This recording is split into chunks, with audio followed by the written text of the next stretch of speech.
Yes, good morning. Career academy विद्यालय की online class में आपका फिर से स्वागत, अभिनंदन। जो अपना टॉपिक चल रहा था बच्चों, राज्यपाल, क्या राज्य सरकार के अंतर्गत आज जो हमारा टॉपिक रहेगा वो रहेगा राज्यपाल। क्या रहेगा? राज्यपाल। यानी जो स्टेट गवर्नमेंट अपन पढ़ रहे हैं, कौन सी गवर्नमेंट पढ़ रहे हैं? State government. और उसमें जो हमारा टॉपिक है वो राज्यपाल है। बड़ा ही महत्वपूर्ण है, इसको अच्छे से थोड़ा देखना। और क्वेश्चन बनने की मैं कह सकता हूँ, एक ही बात कहता हूँ, प्रबल संभावना। तो आप भी ध्यान रखना, प्रबल संभावना है क्वेश्चन बनने की। अब देखो, सबसे पहले राज्यपाल की अपन बात करेंगे कि इस राज्यपाल जो शब्द है वो एक, मैं कह सकता हूँ, गौरवमय पद है भारत के लिए। भारतीय संविधान में एक महत्वपूर्ण पद माना गया है। तो आपको ध्यान देना है सबसे पहले कि राज्यपाल की नियुक्ति, तो मैं नियुक्ति से पहले एक उनकी योग्यता के बारे में चर्चा करूंगा कि राज्यपाल की क्या योग्यता है। राज्यपाल की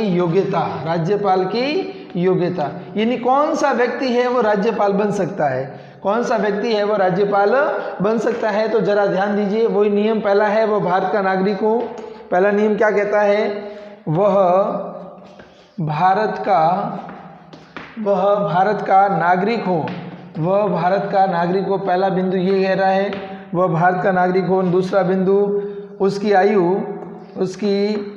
आयु, राज्यपाल बनने की उसकी आयु है वो कितनी वर्ष होनी चाहिए? 35 ईयर, यानी 35 वर्ष की आयु, 35 वर्ष की अवस्था ज़्यादा उसकी होनी चाहिए। नंबर 3, वह भारत के या राज्य सरकार के किसी भी लाभ के पद पर नहीं होना चाहिए। और चौथी बात है, वो न्यायालय द्वारा उसको पागल या दिवालिया घोषित नहीं होना चाहिए। और पांचवी बात है, वो एक इम्पोर्टेंट है, राष्ट्रपति की दृष्टि में वह एक अच्छा जानकार व्यक्ति होना चाहिए। राष्ट्रपति की दृष्टि में वह एक अच्छा जानकार व्यक्ति होना चाहिए। ये जो व्यक्ति विशेषता रखता है, इन विशेषताओं का जो पालन करता है, उसको राष्ट्रपति के लिए नियुक्त किया जाता है। राष्ट्रपति के लिए राज्यपाल के लिए कोई वोटिंग नहीं होती है। राष्ट्रपति द्वारा, याद रखना, राष्ट्रपति द्वारा राज्यपाल को, क्योंकि भारत में बहुत सारे राज्य हैं और उन राज्यों के अंदर एक राज्यपाल की नियुक्ति की जाती है। और वो नियुक्ति है वो भारतीय संविधान में उस नियुक्ति का प्रावधान है। और नियुक्ति करने का कार्य किसके द्वारा किया जाता है? राष्ट्रपति द्वारा किया जाता है। तो आप ध्यान देना। तो ये योग्यता जो व्यक्ति रखता है, राष्ट्रपति की दृष्टि से अच्छा, नज़रों से अच्छा व्यक्ति हो, उनको राज्यपाल नियुक्त किया जाता है। सबसे पहले राज्यपाल की नियुक्ति देखो, राज्यपाल उस राज्य का निवासी नहीं होना चाहिए। मतलब कौन व्यक्ति है वो किसी राज्य के अंदर राज्यपाल नियुक्त हो सकता है? ऐसा कौन सा व्यक्ति है वो उस राज्य में राज्यपाल नियुक्त हो सकता है? नंबर पहली शर्त है, राज्यपाल उस राज्य का निवासी नहीं होना चाहिए जिस राज्य में उसे राज्यपाल बनाया जा रहा है। बहुत इंपॉर्टेंट चीज़ बताइए कि मान लो कोई व्यक्ति किसी राज्य का राज्यपाल बनाया जा रहा है उसको, तो पहली शर्त तो यह है कि वह व्यक्ति उस राज्य का राज्यपाल नहीं, वह व्यक्ति उस राज्य का निवासी नहीं होना चाहिए। बिंदु नंबर 2, राज्यपाल की नियुक्ति से पूर्व, मान लो कोई राज्य है और वहाँ पर आपको राज्यपाल नियुक्त करना है, तो क्या करना पड़ेगा कि राज्यपाल की नियुक्ति से पूर्व केंद्रीय सरकार, कौन सी, जो हमारी सेंट्रल गवर्नमेंट है, जिसको हमने पढ़ा है, तो राज्यपाल की नियुक्ति से पूर्व केंद्रीय सरकार संबंधित राज्य के मुख्यमंत्री से परामर्श करें। यानी पहले तो उस मुख्यमंत्री से सलाह लेनी पड़ेगी कि हम आपके राज्य में इन राज्यपालों की नियुक्ति करें, तो मुख्यमंत्री से परामर्श करें और उससे सहमति प्राप्त करें। संबंधित राज्य के मुख्यमंत्री से आपको परामर्श करना पड़ेगा, सहमति लेनी पड़ेगी, उसके बाद में वो राज्यपाल आपके राज्य में नियुक्त होगा।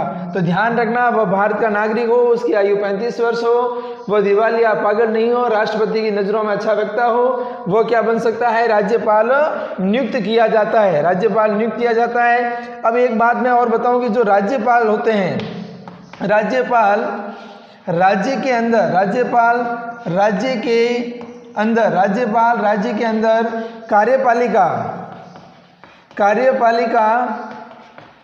कार्यपालिका के मुखिया होते हैं। कार्यपालिका के मुखिया होते हैं। ध्यान रखना, राज्य के अंदर जो राज्यपाल होते हैं, जो हमारी ये कार्यपालिका है, उस कार्यपालिका का मुखिया है वो किसको माना जाता है? ये राज्यपाल की एक महत्वपूर्ण विशेषता है। क्योंकि जैसा कि मैंने आपको पहले ही बताया था, केंद्र में जो हमारी शासन व्यवस्था है वो राष्ट्रपति के नाम से चलती है। संविधान के अंदर शासन की दृष्टि से मुखिया है वो कौन है? राष्ट्रपति है। तो राज्यों के अंदर संविधान की दृष्टि से यदि कोई मुखिया है तो वो मुखिया कौन माना जाता है? राज्यपाल माना जाता है। यानी राज्यों के अंदर जो शासन चलता है, जिस नाम से शासन चलाया जाए, संवैधानिक प्रमुख तो राज्यपाल होते हैं, लेकिन वास्तविक प्रमुख आपको पता है किसके पास होता है? मुख्यमंत्री के पास में होते हैं। तो ये ध्यान रखना। तो ये राज्यपाल की कुछ नियुक्ति संबंधी बातें थी। अब राज्यपाल के पास में शक्तियां क्या होती है, क्या पावर होते हैं राज्यपाल में, कि राज्यपाल हम उन शक्तियों का प्रयोग करते हुए राज्य की कानून व्यवस्था, राज्य की स्थिति, राज्य की और भी कोई दशा दृष्टि है उसके बारे में चर्चा करते हैं। तो समझिए, पहला बिंदु है राज्यपाल की शक्तियों में सबसे पहला जो हमारा बिंदु रहेगा वो है कार्यपालिका शक्तियां। कौन सा बिंदु रहेगा? कार्यपालिका शक्तियां। जैसा कि मैंने आपको बताया था कि राज्य की समस्त, मैं कह सकता हूं राज्य की समस्त कार्यपालिका शक्ति, राज्य की समस्त कार्यपालिका शक्ति राज्यपाल में निहित होती है। राज्य की समस्त शासन व्यवस्था राज्यपाल के नाम से चलती है। इसलिए संवैधानिक दृष्टि से राज्यपाल राज्य का प्रथम व्यक्ति माने जाते हैं और राज्यपाल की इस राज्य के अंदर एक महत्वपूर्ण भूमिका होती है।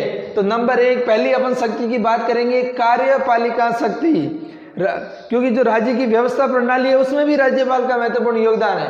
तो कार्यपालिका शक्तियों में अपन चर्चा करेंगे। देखो, राज्य की कार्यपालिका शक्तियां राज्यपाल में निहित है। मैंने क्या बोला कि राज्य की, याद रखना, राज्य की समस्त, संपूर्ण राज्य की समस्त शक्तियां, यानी राज्य के अंदर जो भी पावर है, जो भी शक्तियां, समस्त शक्तियां किस में निहित होगी? राज्यपाल में। राज्य का शासन है वो किसके द्वारा चलाया जाएगा? राज्यपाल के द्वारा चलाया जाएगा।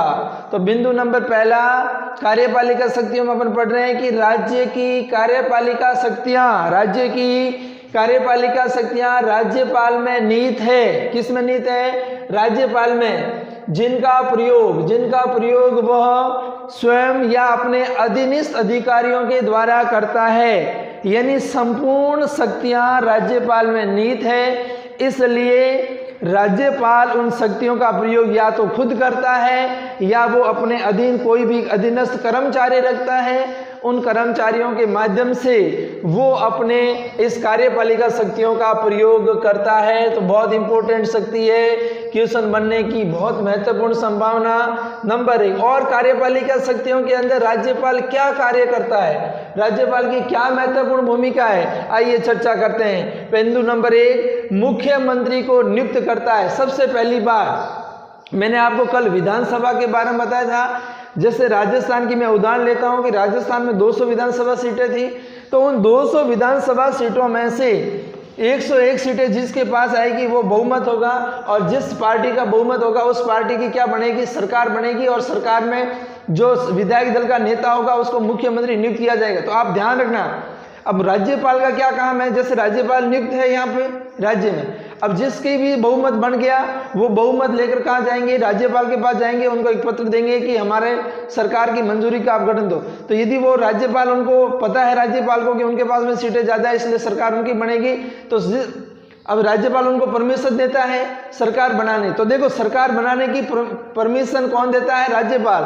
दूसरा क्या है, जब सरकार उनकी बन जाती है तो फिर क्या करता है कि राज्यपाल उन विधायक दल का जो नेता होता है उन विधायक दल के नेता को, किसी एक व्यक्ति को, विधायक दल के नेता में से किसी एक व्यक्ति को क्या नियुक्त करता है? मुख्यमंत्री नियुक्त करता है। इस चीज का ध्यान रखना, नियुक्त, एक शब्द में बोल रहा हूं, नियुक्त करता है। तो मुख्यमंत्री को नियुक्त करता है, प्लस मुख्यमंत्रियों के साथ में, या मैं कह सकता हूं मुख्यमंत्री की सलाह से, जब मुख्यमंत्री उनको लिखित में परामर्श देते हैं, उनको सलाह देते हैं कि इन व्यक्तियों को मंत्री नियुक्त किया जाए, तो वो मुख्यमंत्री सहित अन्य मंत्री होते हैं, उन मंत्रियों को नियुक्त करने का काम भी किसका है? राज्यपाल का। नंबर 2 क्या कार्य है? लोक सेवा आयोग। अपने राजस्थान के अंदर जिसका नाम है RPSC, क्या नाम है? RPSC, जिसको हिंदी में बोलेंगे लोक सेवा, राजस्थान लोक सेवा आयोग। तो राजस्थान लोक सेवा आयोग का जो अध्यक्ष होता है प्यारे छात्रों,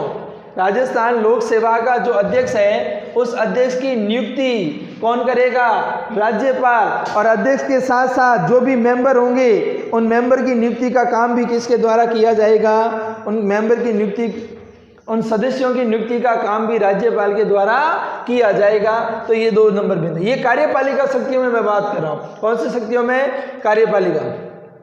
बिंदु नंबर 3, राज्य के उच्च न्यायालय के न्यायाधीशों की नियुक्ति के विषय में राष्ट्रपति को परामर्श देता है। बहुत महत्वपूर्ण है, क्योंकि जो केंद्र स्तर पे होता है वहाँ होता है उच्चतम न्यायालय, सुप्रीम कोर्ट, लेकिन राज्य स्तर में होता है उच्च न्यायालय, हाई कोर्ट। क्या बोलते हैं उनको? उच्च न्यायालय, हाई कोर्ट। तो उन उच्च न्यायालय के अंदर जो मुख्य न्यायाधीश होते हैं, क्या लिखा बिंदु नंबर 3, कि राज्य के उच्च न्यायालय के न्यायाधीशों की नियुक्ति के विषय में राष्ट्रपति को परामर्श देने का काम किसका है? राज्यपाल का है। इस चीज का भी विशेष रूप से आप ध्यान रखें। बिंदु नंबर 4, राज्य सरकार के कार्य के संबंध में वह नियमों का निर्माण करता है कि राज्य सरकार की, क्योंकि 3 विषय होते हैं कानून बनाने के। नंबर 1 संघ सूची, नंबर 2 राज्य सूची और नंबर 3 समवर्ती सूची। तो राज्य सूची में जो कानून आते हैं, क्या लिखा है कि राज्य सरकार के कार्यों के संबंध में वह नियमों का निर्माण करता है। राज्यपाल ये नियम बनाते हैं कि अपन राज्य के अंदर कौन कौन से विषयों पर आप कानून बना सकते हैं। बिंदु नंबर 5 में ये लिखा हुआ है, वह मंत्रियों के कार्य का विभाजन करता है। अलॉट, उनके विभागों को अलॉट करने का काम भी किसका है? राज्यपाल का है। राज्यपाल के पास में ये शक्ति है, क्योंकि वो मंत्रियों को नियुक्त करता है, तो मंत्रियों के विभाग का बंटवारा करने का काम भी किसका है? राज्यपाल का। संवैधानिक है ये, लेकिन वास्तव में करता कौन है? मुख्यमंत्री के सलाह से ही सब कार्य संभव होता है। बिंदु नंबर 6 कह रहा है, महत्वपूर्ण नियम तथा अध्यादेश जारी करता है। राज्यपाल राज्य के अंदर महत्वपूर्ण कोई भी नियम कायदे होते हैं, कोई भी अध्यादेश मतलब एक प्रकार का लिखित आदेश होता है, उस आदेश को जारी करने का कार्य भी कौन करते हैं? राज्यपाल करते हैं। बिंदु नंबर 7, मुख्यमंत्री से प्रशासन की सूचना मांगना, यानी राज्य के अंदर शासन व्यवस्था कैसे चल रही है, क्या चल रही है, उनकी संपूर्ण तथ्यात्मक जानकारी राज्यपाल मांग सकते हैं और मुख्यमंत्री उनको उपलब्ध करवाते हैं। बिंदु नंबर 8 आपका कह रहा है, मुख्यमंत्री प्लस मंत्रिमंडल के सदस्यों को पद व गोपनीयता की शपथ दिलाता है। राज्यपाल का एक और ये काम है कि जब किसी व्यक्ति को मुख्यमंत्री नियुक्त किया जाता है तो उन मुख्यमंत्री को उनके पद व गोपनीयता की शपथ, उसके साथ साथ मुख्यमंत्री का जो भी मंत्रिमंडल है उन मंत्रिमंडल को भी वो पद और गोपनीयता की क्या दिलाते हैं? शपथ दिलाते हैं। हम क्या पढ़ रहे हैं बच्चों? हम पढ़ रहे हैं कार्यपालिका शक्तियां। किसकी कार्यपालिका? राष्ट्रपति की कार्यपालिका शक्तियों के बारे में अध्ययन कर रहे हैं। आपको ये लिखना है एग्जाम में यदि क्वेश्चन बनता है।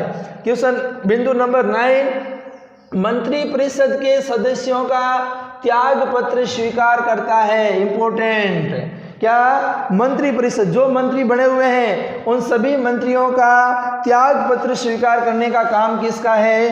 राज्यपाल का। ध्यान देना, राज्यपाल ही उनके त्याग पत्र को स्वीकार कर सकते हैं तथा मुख्यमंत्री को पद से भी मुक्त भी करते हैं। जब सभी मंत्रियों का त्याग पत्र आ जाता है तो मुख्यमंत्री को पद से हटाने का काम भी किसके द्वारा किया जाता है? राज्यपाल के द्वारा किया जाता है। वेरी वेरी इंपॉर्टेंट, कार्यपालिका शक्तियां। नंबर दूसरा बिंदु बनता है, राज्यपाल के पास में विधायी शक्तियां क्या है? राज्यपाल के पास में विधायी शक्तियां क्या है? नंबर 1, वह विधानसभा में, ध्यान देना, वह विधान सभा प्लस विधान परिषद, मैंने बोला था विधानसभा प्लस विधान परिषद दोनों मिलके बराबर क्या बनेंगे? विधान मंडल। क्या बनेंगे? विधान मंडल। यानी यदि विधान मंडल सही ढंग से नहीं चल रहा है तो मैं कह सकता हूं कि राज्यपाल का ये दायित्व है कि विधान परिषद तथा विधान मंडल दोनों को वो संयुक्त बैठक की अध्यक्षता करता है। विधान परिषद, जहां विधान परिषद है और विधानसभा दोनों है, तो दोनों को संयुक्त बैठक की अध्यक्षता करता है, सत्र को बुलाता है, सत्र का अवसान करता है, मतलब उसको समाप्त करने का काम। तो आपको विधेय शक्ति में लिखना है कि वह विधानसभा प्लस विधान परिषद, या आप डायरेक्ट लिख दो वह विधानमंडल की बैठक को बुलाता है, बैठक की अध्यक्षता करता है तथा विधानमंडल को भंग करने का कार्य भी किया जाता है। तो विधानमंडल में विधानसभा को भंग भी कर सकता है कौन? राज्यपाल के पास ये विधेय शक्ति है कि वो विधानमंडल को भंग कर सकता है। और विधेय शक्ति में आपको क्या लिखना है कि जैसे मान लो विधानसभा में कोई विधेयक पास करना है, विधेयक याद रखना, विधेयक, कोई विधेयक पास करना है तो वो विधेयक यदि धन विधेयक है तो राज्यपाल की अनुशंसा के बाद ही प्रस्तुत किया जाएगा। यदि धन विधेयक नहीं है तो वो विधेयक दोनों विधानसभा में पारित होने के कारण कहाँ भेजा जाएगा? राज्यपाल के पास भेजा जाता है। राज्यपाल यदि हस्ताक्षर करते हैं तो कानून बनता है, और राज्यपाल यदि हस्ताक्षर नहीं करके वापस लौटा देते हैं तो एक बार वापस चर्चा की जाती है, और चर्चा करने के बाद जब विधानसभा वापस वो पारित हो जाता है तो अब की बार राज्यपाल को उन पर हस्ताक्षर करना पड़ता है। तो ये क्या काम है विधेयी शक्तियों में? वो विधानसभा की बैठक को बुलाता है, बैठक की अध्यक्षता करता है, भंग करता है, और कोई भी विधेयक है उन विधेयक पर हस्ताक्षर करता है, बहस करता है, चर्चा करता है। ये सारी शक्तियां हैं वो किस में आती है? विधेयी शक्ति में आती है। बहुत इंपॉर्टेंट है, विधेयी शक्ति में आपको बिंदु बनाकर लिखना है। उसके बाद में वित्तीय शक्तियाँ, वित्तीय मतलब पावर, धन संबंधी क्या शक्तियाँ? नंबर 1 आपको याद रखना कि राज्य के अंदर, राज्य में आय व्यय, याद रखना, राज्य में आय और व्यय, कितने पैसे आए कितने गए, इन सारी चीजों का जो विस्तृत वर्णन है वो विधानसभा में किसके द्वारा दिया जाता है? राज्यपाल के द्वारा प्रस्तुत किया जाता है। यानी राज्यपाल पूरे साल का सालाना बजट है वो विधानसभा के अंदर बताते हैं कि राज्य में इतनी इनकम हुई, इतना खर्च हुआ, ये इस प्रकार की योजना चली। ये सारा राज्यपाल का अभिभाषण होता है। क्या होता है? अभिभाषण। तो आय व्यय का काम, वित्तीय शक्तियाँ, ये पावर भी किसके पास होता है? राज्यपाल के पास में होता है। और कोई भी धन विधेयक मैंने बताया यदि राज्य में पेश करना है तो उसकी अनुमति आपको राज्यपाल से लेनी पड़ेगी। तो वित्तीय पावर भी किसके पास में है? राज्यपाल। अब देखो न्यायिक शक्तियां, राज्यपाल के पास में न्यायिक शक्तियां कौन कौन सी है? तो 168 भारतीय संविधान के अनुच्छेद 161 में इस बात का वर्णन है कि मान लो कोई एक व्यक्ति है और उस पर दोष सिद्ध हो चुका है। क्या सिद्ध हो चुका है? दोष सिद्ध हो चुका है, और वो फिर प्रार्थना पत्र है वो राज्यपाल के पास जब लगाई जाती है तो राज्यपाल ऐसे अपराध युक्त व्यक्ति को या तो अपराध से मुक्त कर देते हैं, उनकी क्षमा। एक बात ध्यान रखना, यानी जो किसी को मृत्युदंड दिया है उस मृत्युदंड को राज्यपाल है वो क्षमा नहीं कर सकते। केवल कौन कर सकते हैं? राष्ट्रपति कर सकते हैं। बाकी उसकी सजा को कम कर सकते हैं, और भी कुछ प्रावधान है राज्यपाल का वो कर सकते हैं। ये राज्यपाल की महत्वपूर्ण भूमिका होती है। इस चीज़ का भी आपको विशेष रखना है। और 5वां बिंदु विभिन्न शक्तियाँ, यानी कानून व्यवस्था यदि सही ढंग से नहीं चल रही है, कानून व्यवस्था सही ढंग से नहीं चल रही है तो वो राज्य के अंदर राष्ट्रपति शासन लगाने की जो लिखित सूचना है वो किसको भेज सकते हैं? राष्ट्रपति को भेज सकते हैं। ये भी राज्यपाल का एक महत्वपूर्ण दायित्व होता है। वो मंत्रिमंडल को भंग कर सकता है, वो विधानसभा को भी भंग कर सकता है। इन सारी चीज़ों की महत्वपूर्ण भूमिका निभाने का काम किसका है? राज्यपाल का है। तो आज एक राज्य सरकार के अंतर्गत, किसके अंतर्गत? राज्य सरकार के अंतर्गत हमने राज्यपाल नाम का जो टॉपिक है उसका अध्ययन किया। आप अच्छे से समझना। कल एक और नए टॉपिक के साथ हाजिर होंगे। बहुत बहुत धन्यवाद।